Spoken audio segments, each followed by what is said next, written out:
nangangako ako sa inyo, pagkatapos ng 3 hanggang 5 buwan ng pag-inom ng Healing Cancy Gold, tuluyan ng mawawala ang sakit sa buto at kasukasuhan.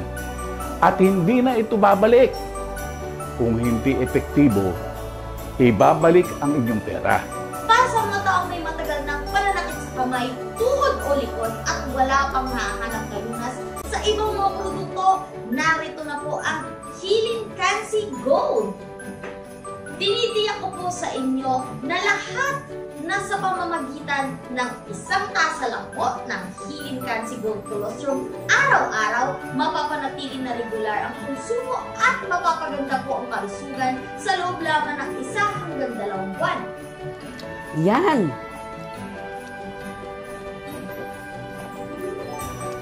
Parang nanunumbalik yung lakas ko Parang nawala yung mga sakit na katawan ko. Ganon kagaling itong Healing Cancy Gold. Masarap, hindi siya masyadong matamis. Di ba? Para ka lang nagkakape sa umaga. Yan lang. 1 beses mo lang gagawin, iinumin sa 1 araw at perfect na. Okay na yung buong araw mo. Mawawala lahat ng sakit na katawan mo. Yan.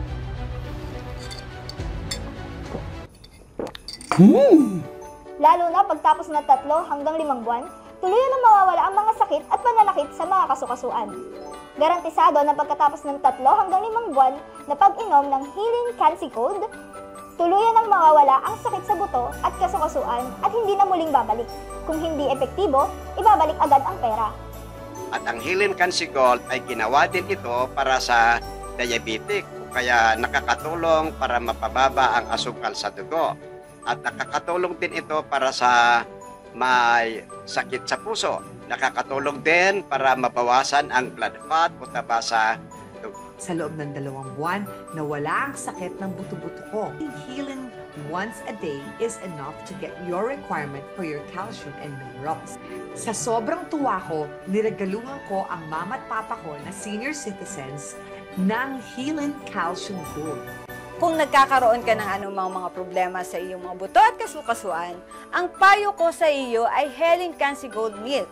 Ginagarantiya ko na ito ay isang napakahusay at ligtas na produkto upang suportahan ang pagpapagaling ng buto at kasukasuan. Siya yung sa akin, naging energetic po ako sa pagbawalis.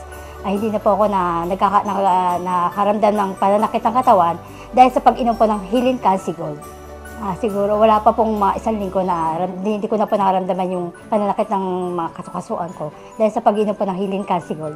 Lalo na pagkatapos ng 3 hanggang 5 buwan, tuluyan nang mawawala ang sakit sa buto at sa kasukasuan. Nangangako ako na pagkatapos ng 3 hanggang 5 buwan, sa pag-inom ng Healing Cancy Gold, tuluyan nang mawawala ang sakit sa buto at sa kasukasuan. Hindi na ito maibabalik kung hindi epektibo. Ibabalik ang inyong pera. Ako mismo ay umiinom ng Healing Cancy Gold